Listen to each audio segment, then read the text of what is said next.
cumprido. Esse compromisso ainda está de pé. Eu convido a todos a se movimentarem dentro das suas possibilidades, trazendo essas doações, porque mensalmente nós as encaminhamos para a Vila Minha Pátria, que atende hoje refugiados tanto do Afeganistão como da Palestina.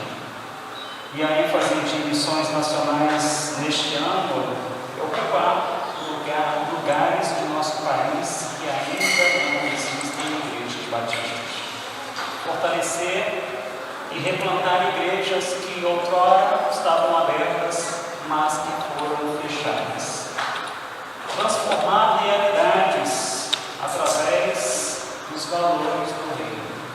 Isso inclui a Vila Minha Pátria, isso inclui o trabalho junto à Cristolândia, a Cracolândia, onde em meio à Cracolândia nós temos missionários pregando o Evangelho de Cristo e alcançando os povos distantes de nosso país. Alcançando gente que está nos lugares mais longínquos do nosso país, ou até mesmo próximo de nós, mas que nós não temos contato, as chamadas tribos urbanas. É preciso pregar o Evangelho a todo o Brasil. É sobre isso que eu quero falar nesta noite. Pregue a palavra a todo o Brasil. Eu convido a todos a abrirem suas Bíblias na segunda carta de Paulo a Timóteo, no capítulo 4, do versículo 1 ao versículo de número 5. 2 Timóteo 4, do versículo 1 ao versículo de número 5. Se eu quero minha pátria para Cristo, isso não se dá com protesto na Avenida Paulista. Não é com protesto na Avenida Paulista que a minha pátria vai ser para Cristo, mas é pregando o Evangelho a todo o Brasil. É anunciando o ano aceitável do Senhor. É dizendo ao mundo que nenhum outro nome há salvação, porque debaixo do céu nenhum outro nome há dado entre os homens pelo qual devemos ser salvos. A pregação da palavra é o chamado de Deus que requer da igreja diligência em seu cumprimento fiel, anunciando ao mundo que Jesus Cristo é a única esperança. 2 Timóteo, capítulo 4, do verso 1 ao verso de número 5. Paulo, trazendo suas últimas palavras, porque dentro de pouco tempo ele seria morto amando o Império Romano, amando de Nero. Esta aqui talvez foi a sua última carta, pelo menos conhecida, é a sua última carta. Ele diz a Timóteo, seu filho na fé: eu lhe digo solenemente, na presença de Deus e de Cristo Jesus, que um dia julgará os vivos e os mortos, quando vier para estabelecer seu reino. Pregue a palavra. Esteja preparado, quer a ocasião seja favorável, quer não. Corrija, repreenda e encoraje com paciência e bom ensino, pois virá o tempo em que as pessoas já não escutarão o ensino verdadeiro, seguirão os próprios desejos e buscarão mestres que lhes digam apenas aquilo que agrada seus ouvidos. Rejeitarão a verdade e correrão atrás de mitos. Você, porém, deve manter a sobriedade em todas as situações. Não tenha medo de sofrer. Trabalhe para anunciar as boas novas e realize todo o ministério que lhe foi confiado. Pregue a palavra. Era essa a ordem de Paulo a Timóteo. E essa ordem é a ordem de Deus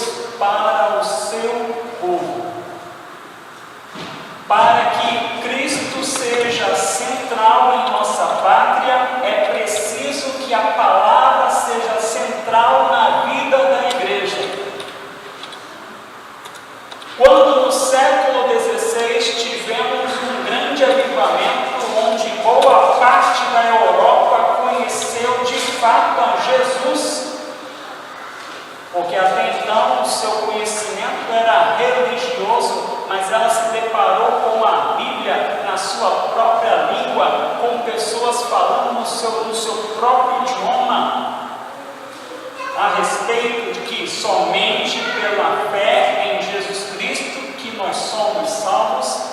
Quando houve esse movimento centrado nas Sagradas Escrituras, isso resultou em um grande avivamento.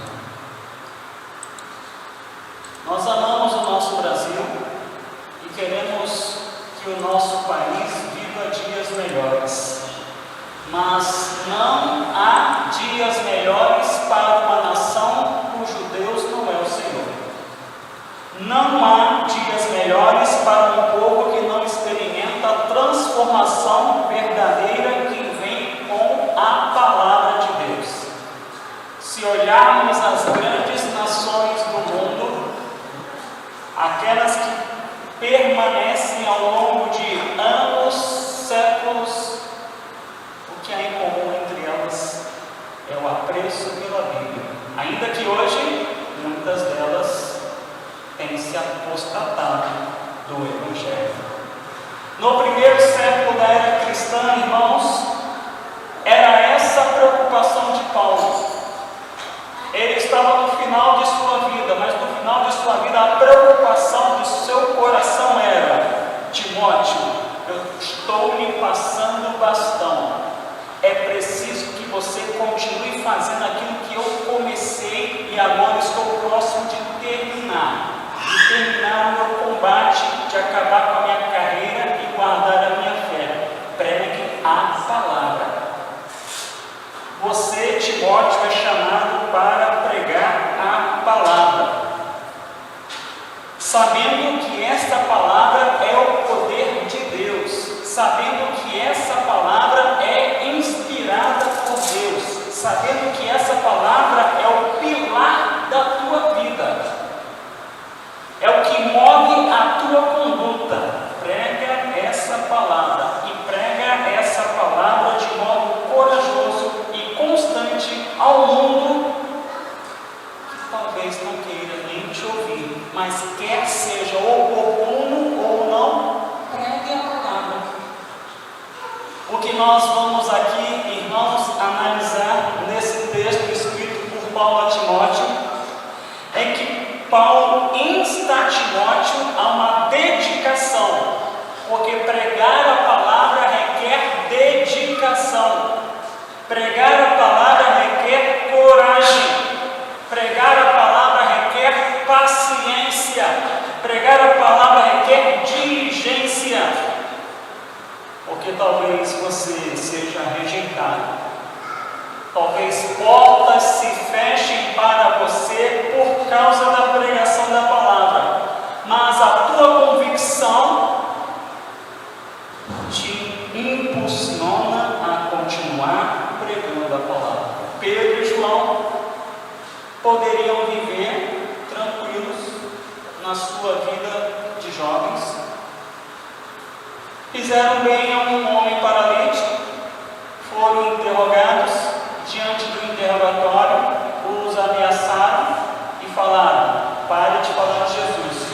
Eles poderiam se sentir ali intimidados e concordar com aquela palavra e falar, e se comprometer em não falar mais de Jesus e seguirem as suas vidas salvos,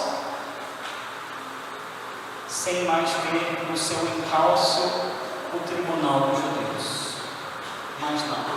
A convicção nos leva ao comprometimento de, se necessário for, colocar a nossa vida em risco para que a palavra não cesse de ser pregada. Tanto é que aqueles dois jovens não eram homens maduros, eram garotos jovens com seus 18 a 20 anos. Eles disseram: não podemos deixar de falar do que temos visto e ouvido. Pregar a palavra é um chamado, e é um chamado para os crentes. Não é um chamado para pastores, é um chamado para os crentes. Aos pastores cabe equipar a igreja para que ela pregue a palavra, porque a palavra deve ser pregada em todo o tempo. A mensagem de Jesus aos seus discípulos era: pregai o Evangelho a todo o mundo. Se eu sou um discípulo de Jesus, se você é um discípulo de Jesus, essa mensagem também é para você. Se a graça maravilhosa ela te impulsionou a esse encontro com Cristo, ela também te impulsionou uma vida de discípulo, e o discípulo obedece. O primeiro ponto que quero destacar nesta noite, meus irmãos, é sobre esse chamado solene. No versículo de número 1 de 2 Timóteo 4, Paulo diz de modo solene, na presença de Deus e de Jesus Cristo: a proclamação da palavra de Deus, meus irmãos, não é um movimento voluntário. Pregue se quiser. Não, é uma ordem, é um chamado. Chamado deve ser obedecido. Quando Jesus fala, o crente obedece. Segundo Paulo, os ministros de Deus, e nós todos somos ministros de Deus, a nós foi confiado o ministério da reconciliação. A nós foi dada uma palavra: rogar ao mundo que ele se reconcilie com Deus. Nós somos embaixadores de Cristo, nós somos representantes do governo de Deus neste mundo. Já dizia Paulo em 2 Coríntios, capítulo 5, verso 20: vocês são embaixadores de Cristo. E o que se espera de um embaixador de Cristo? O que se espera de alguém que é chamado a pregar o Evangelho? É que ele administre essa mensagem de modo fiel. Paulo usa a expressão de bom despenseiro, ou seja, aquele que não inventa. Ele apenas traz aquilo que está na despensa. O que está na despensa é o mistério de Deus, a sabedoria de Deus, revelada na cruz do Calvário. Jesus morreu pelos nossos pecados. Os nossos pecados foram imputados em Cristo. E pela fé, a sua santidade é imputada a nós. Há uma operação, há uma redenção. E o bom despenseiro, segundo Paulo, ele tem que ser fiel.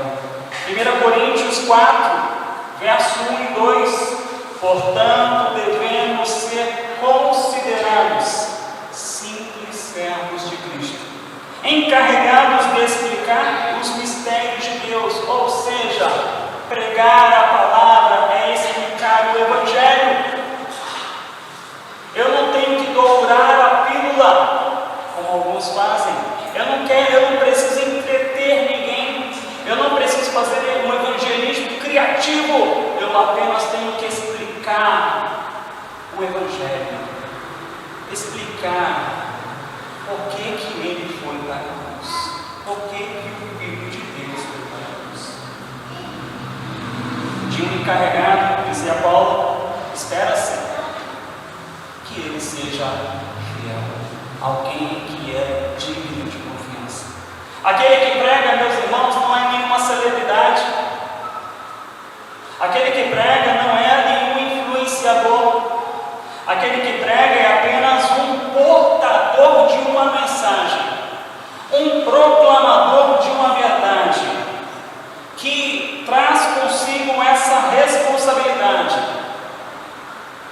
Ele muitas vezes não é valorizado pelo mundo. Na verdade, na maioria das vezes, ele não é valorizado pelo mundo. E quanto mais o mundo caminha para o secularismo, mais ele é desvalorizado. Interessante que quanto mais a igreja está sendo secularizada, o pregador da palavra, às vezes é maltratado pela própria igreja.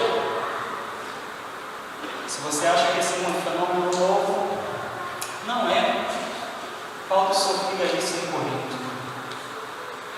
Em 1 Coríntios 4, ele descreve a sua situação, a partir do verso 11 até o verso 13. E ele diz: até agora passamos fome e sede, e não temos roupa necessária para nos manter aquecidos. Somos espancados e não temos casa. Trabalhamos arduamente com as próprias mãos para obter sustento. Abençoamos quem nos amaldiçoa. Somos pacientes com quem nos maltrata. Respondemos com bondade quando falam mal de nós. E, no entanto, até o momento, temos sido tratados como a escória do mundo, como lixo de Deus. Paulo sofria oposição da própria igreja de Corinto. Todavia, independente das circunstâncias, sejam elas boas, sejam ruins, o pregador tem um objetivo na sua vida. Ele tem que cumprir a vocação para o qual ele foi chamado em Cristo Jesus. Paulo escreveu aos Coríntios, essa igreja que lhe deu tanto trabalho, no capítulo 9 de 1 Coríntios, versículo 16, ele diz: não posso me orgulhar de anunciar as boas novas, pois sou impelido. Você sabe o poder desse verbo, impelir? Eu sou impelido por Deus a fazê-lo. Ai de mim, se não anunciar as boas novas. No Antigo Testamento, Jeremias, em um dado momento de crise, ele pensou em deixar de falar, já que ele fora inclusive considerado pelo seu povo um traidor da pátria, porque ele não falava aquilo que o povo queria ouvir, mas sim a palavra que Deus pôs em seu coração. Este homem, em um dado momento da sua vida, pensou em parar de falar, porque as suas palavras eram palavras de juízo a um povo idólatra. Mas ele escreve, Jeremias capítulo 20, verso 8 e 9: sempre que abro a boca é para gritar violência e destruição. Essas mensagens do Senhor me transformaram em algo constante de piadas. Mas se digo que nunca mais mencionarei o Senhor, nem falarei em seu nome, sua palavra arde como fogo em meu coração. Se eu dissesse, eu não quero mais falar do Senhor hoje, eu estou virando piada, todo mundo está rindo de mim.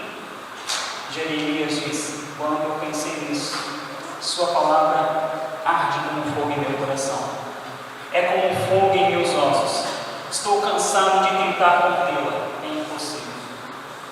Aquele que é chamado a pregar a palavra, ele não consegue se calar. Ele sempre vai falar. E ele vai se comprometer. Às vezes, essa pregação pode redundar na salvação de muitas pessoas. Às vezes, essa pregação pode redundar até mesmo no seu próprio martírio. Todo aquele que é chamado a proclamar a palavra de Deus deve corresponder a esse chamado, usando a expressão de Paulo, com temor e tremor. Todo aquele que prega a palavra de Deus, seja de púlpito ou mesmo no seu dia a dia, ele faz com reverência, porque a palavra não é sua, a palavra é de Deus, e cabe a ele apenas direcionar as pessoas para o que a Bíblia diz. O proclamador da palavra de Deus não deve buscar para si aplausos, ou, no nosso contexto moderno, curtidas nas redes sociais. Ele não deve também achar tentado a avaliar o seu trabalho e considerar o meu trabalho um fracasso, ou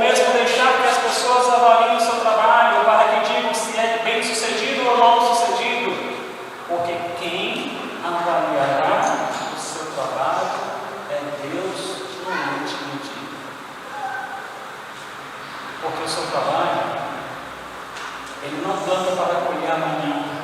Aquele que prega a palavra planta para colher para a eternidade. Nós ontem tivemos o prazer de rever o pastor Reginaldo, que foi um pioneiro no trabalho batista em Tambaú. Ali ele chegou em 1993. Deus deu a graça a ele e 32 anos depois, ele está presente no culto de organização da igreja que outrora era apenas um ponto de pregação, uma missão. Nem todos têm essa graça de ver aquilo que você plantou vingar.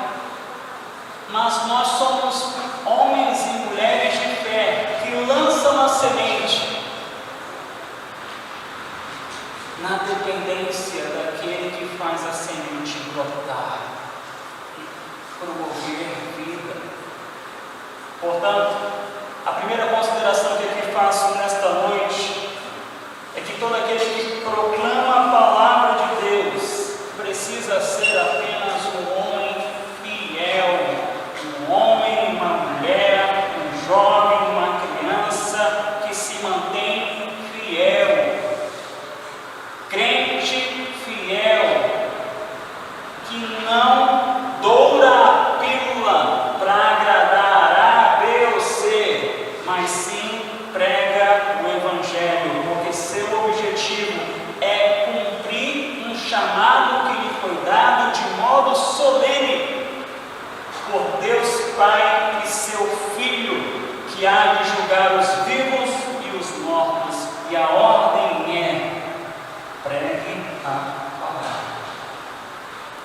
O chamado solene, colocado aqui por Paulo a Timóteo, ele o coloca de modo imperativo. É uma ordem. Essa ordem é para todos. O pregador, meus irmãos, não deve ser um orador. O pregador não é um preletor. Aprendi isso, porque muitas vezes a gente colocava em nossos cultos preletor, o orador da noite, o preletor da noite. Não. É um pregador. Ah, mas essa palavra está muito batida. O pessoal se espanta com esse nome de pregação. Vamos trazer um recado de Deus? Não, Deus não é Deus de recado. É um Deus que nos chama a pregar. Quer as pessoas ouçam, quer não. Não estamos no púlpito para trazer nossas opiniões. Estamos no púlpito para trazer o que Deus quer dizer. Assim como cada crente, quando expõe a Bíblia, ele tem que ter convicção. Ele não pode dizer: eu acho que. Não, é o que a Bíblia diz. Então abre a Bíblia e diz: a Bíblia diz isso aqui. Porque a você foi dado o dom de profetizar. A profecia se dá por meio de manejar bem a Bíblia. Por isso que tem que estudar. Não é que Deus vai falar comigo na hora. O Espírito lembra daquilo que tu estudou. Aí se nunca estudou, como é que o Espírito vai lembrar? Não tentarás o Senhor teu Deus.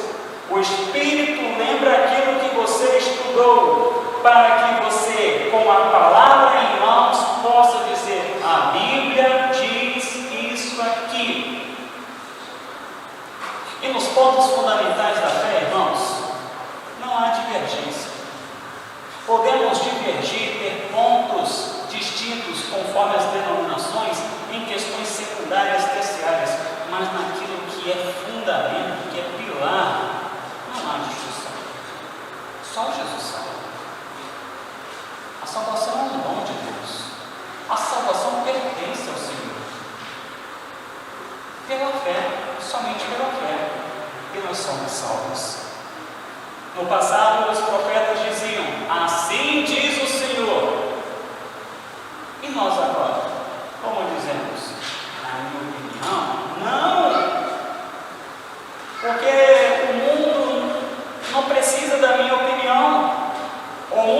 saber o que a Bíblia diz. Então, a Bíblia diz isso aqui. A Bíblia diz isso aqui. É meu dever, mas não somente meu. É nosso dever explicar de modo fiel a palavra de Deus a todo mundo. A pregação da palavra deve ser feita com insistência, porque, conforme a resposta a esta mensagem, os ouvintes seguirão para o céu ou para o inferno.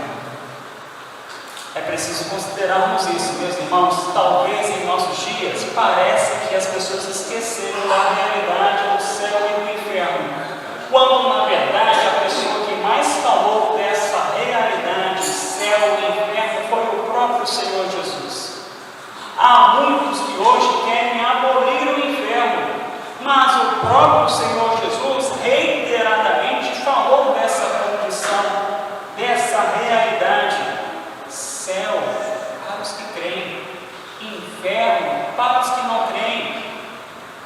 No passado, quando ainda era um adolescente, cantávamos uma música tão curtinha, mas tão confrontadora. Se o teu coração parar de bater agora, se você for embora, para onde você vai?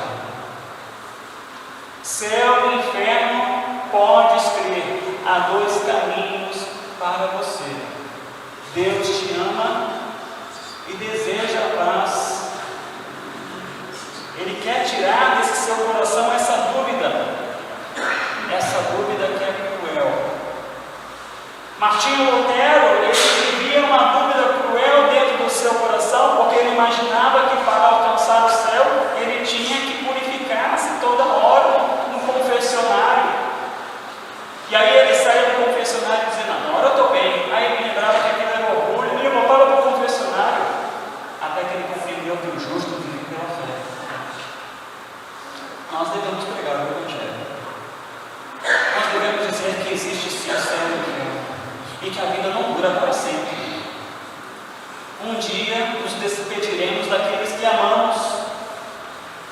Um dia os que nos amam se despedirão de nós. Quando morrermos, para onde vamos? Quando nossos filhos morrerem, para onde vão? Porque nesse mundo a morte é aleatória.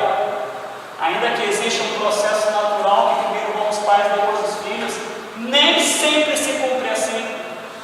Eu não sei o dia de amanhã, por isso que é hoje que eu devo pregar a todos que aquele que crê tem vida eterna. Aquele que não crê já experimenta a vida de Deus, já experimenta hoje a vida de Deus, e no fim a morte eterna.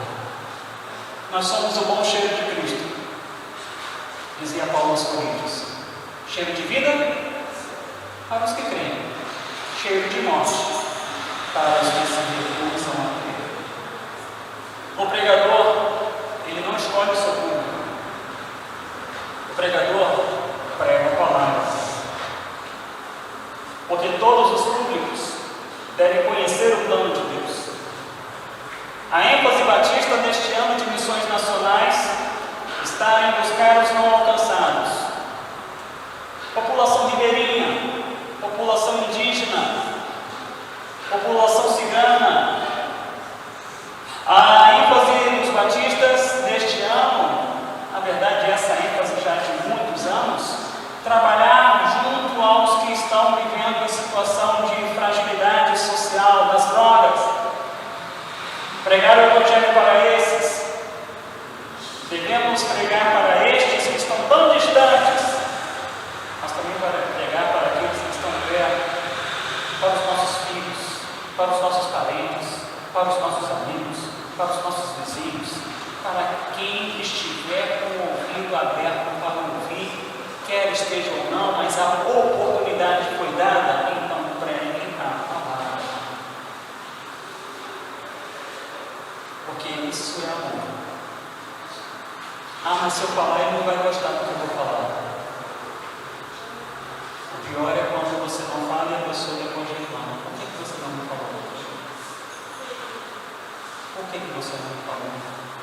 aquele que tem a missão de pregar, deve falar sobre os erros, de modo a alertá-los do juízo. Existe sim um juízo, irmãos. Existe sim um dia final. Aquele que criou um dia chamará a todos para o acerto de contas. No passado isso era levado com muita seriedade. Lembro-me aqui de uma pregação de Jonathan Edwards, famoso avivalista americano, em que as pessoas interrompiam a mensagem perguntando: Senhor Edwards, o que nós devemos fazer então?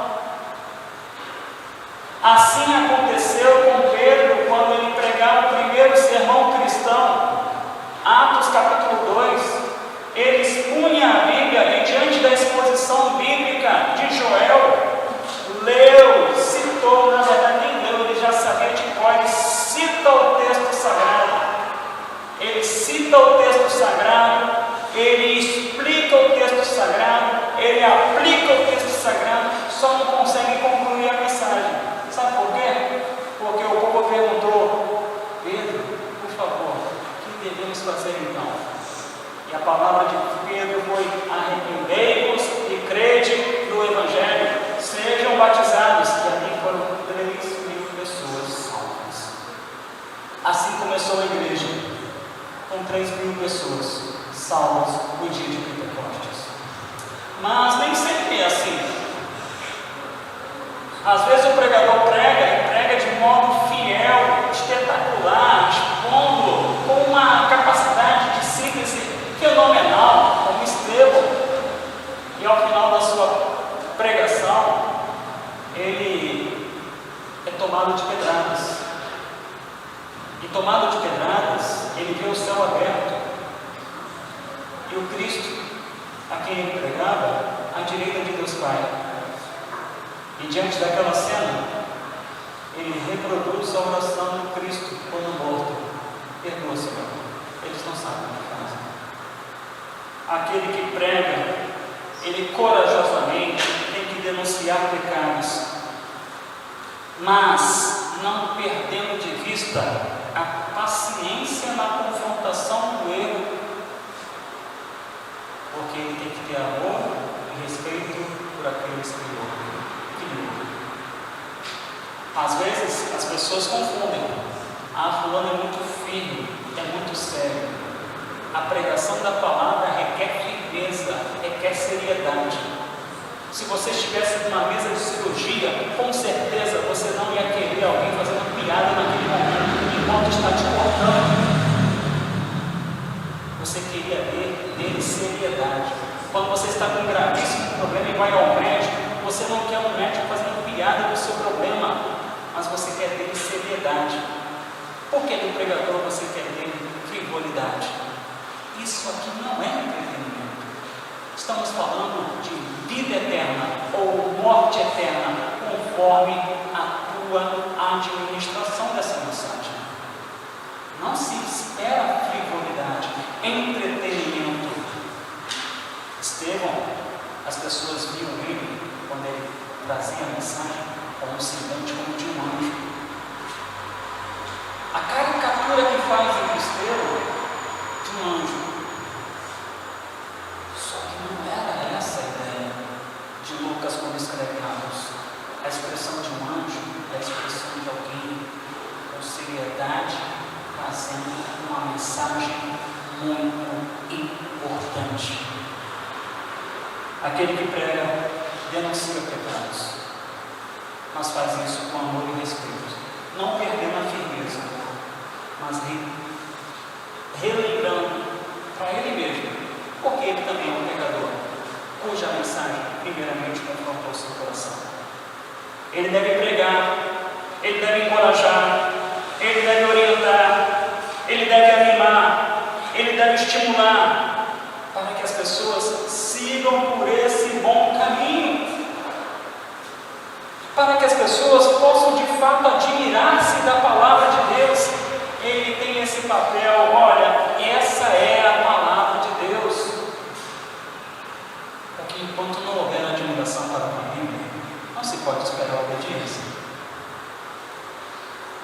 enquanto a Bíblia for mais um livro, não há obediência. Quando a Bíblia for o livro, não apenas um conceito, porque nós temos um conceito como batistas. A Bíblia é a minha regra infalível de fé e prática. Esse é o conceito, esse é o princípio. Agora, ele está internalizado em sua vida?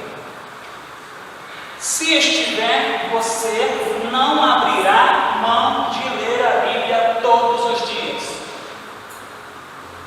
Agora, se você não está lendo a Bíblia, o conceito virou um conceito distante. Ah, pastor, mas eu tenho muitos afazeres. Por isso mesmo que tem que ler a Bíblia. Por isso mesmo que tem que ler a Bíblia. Ou você, quando alguém lhe perguntar a razão da sua vida, você vai falar o que para ele? Jesus te ama. Muito raso, muito superficial, muito fofo, mas pouco evangélico. As pessoas precisam ouvir. Então você tem que estar pronto para pregar. Certamente você não fica um dia sem comer. Você faz pelo menos 3 refeições. Segundo os médicos, 3 refeições é bom.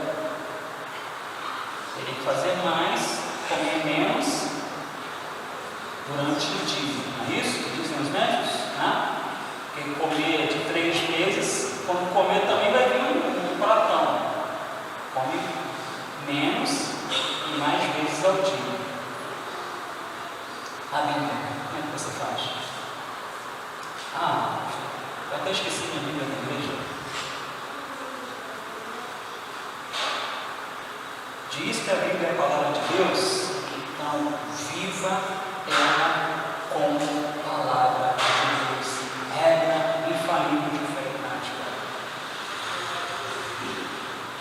Esse é o papel do pregador, da mãe que prega, do pai que prega para o filho, para a filha, dizendo: já leu a Bíblia hoje?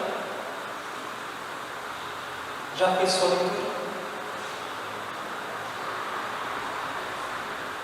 Ou você acha que o seu jogo de internet é a regra infalível de fé e prática da sua vida?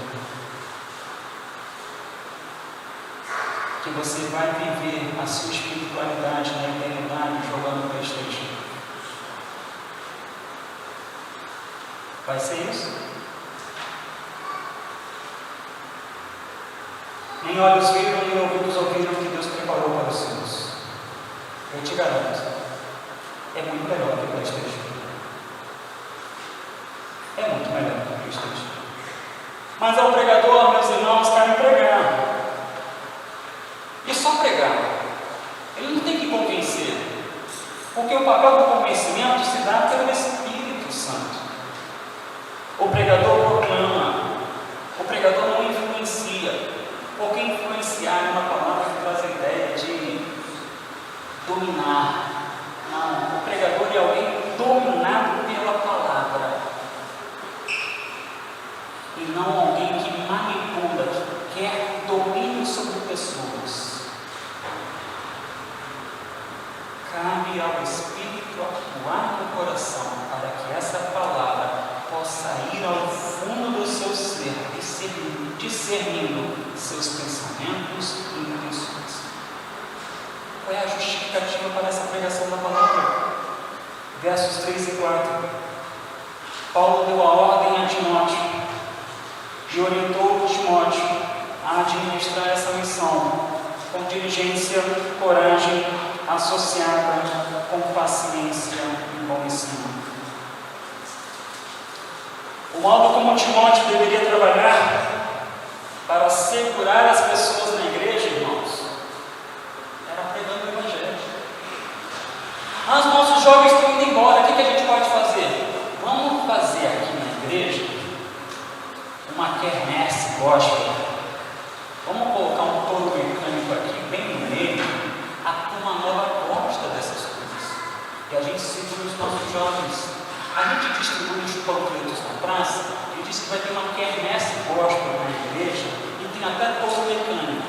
Vai ter barraca de maçã do amor, vai ter barraca de morango do amor, vai ter tudo isso. E então, os jovens do instituto vão receber esse panfletinho e vão tudo vir para cá, porque a turma gosta dessas coisas. E a gente põe aqui uma balada gospel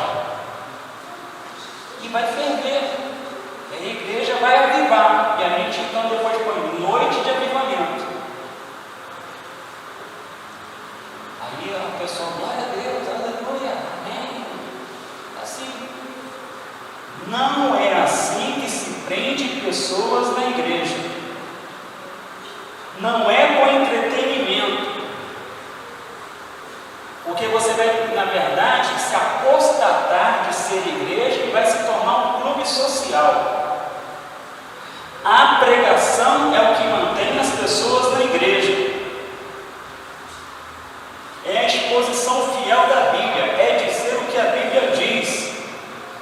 Assim foi na história. Por que hoje tem que ser diferente?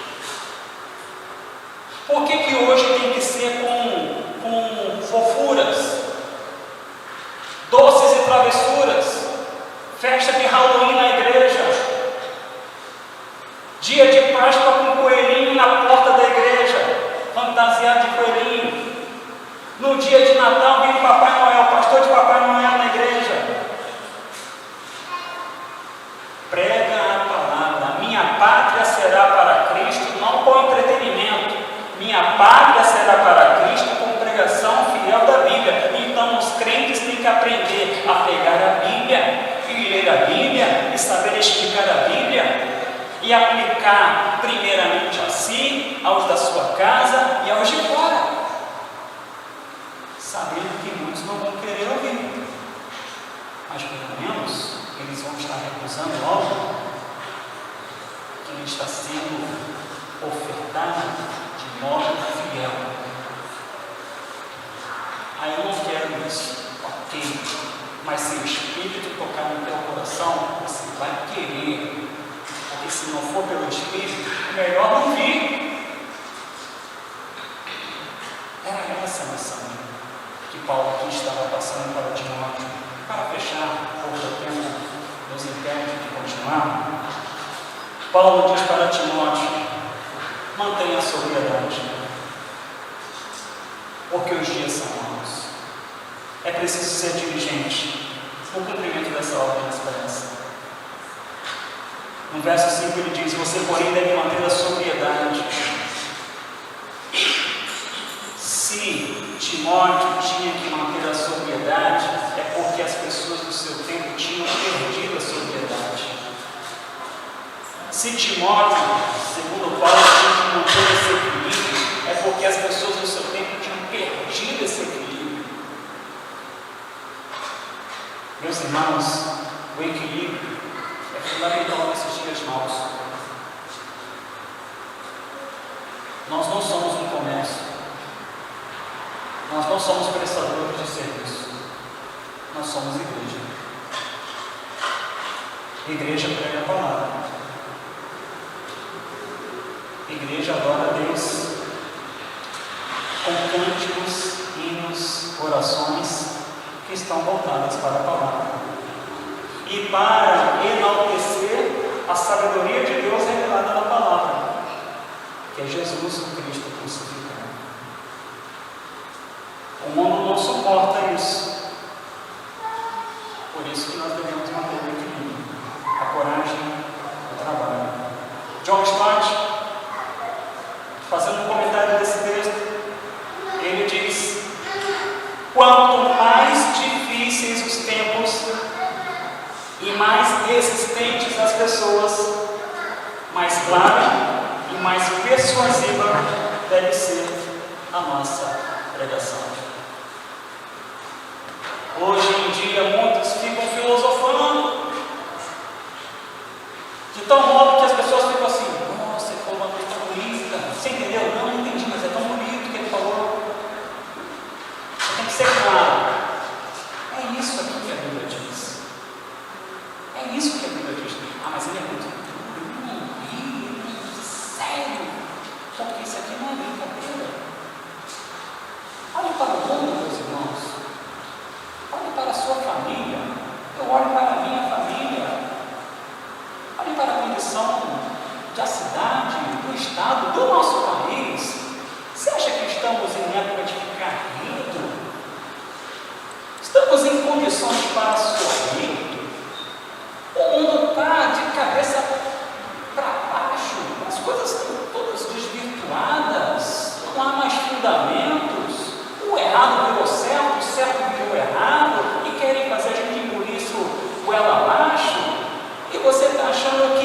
Ah, vou comer pipoca no cinema?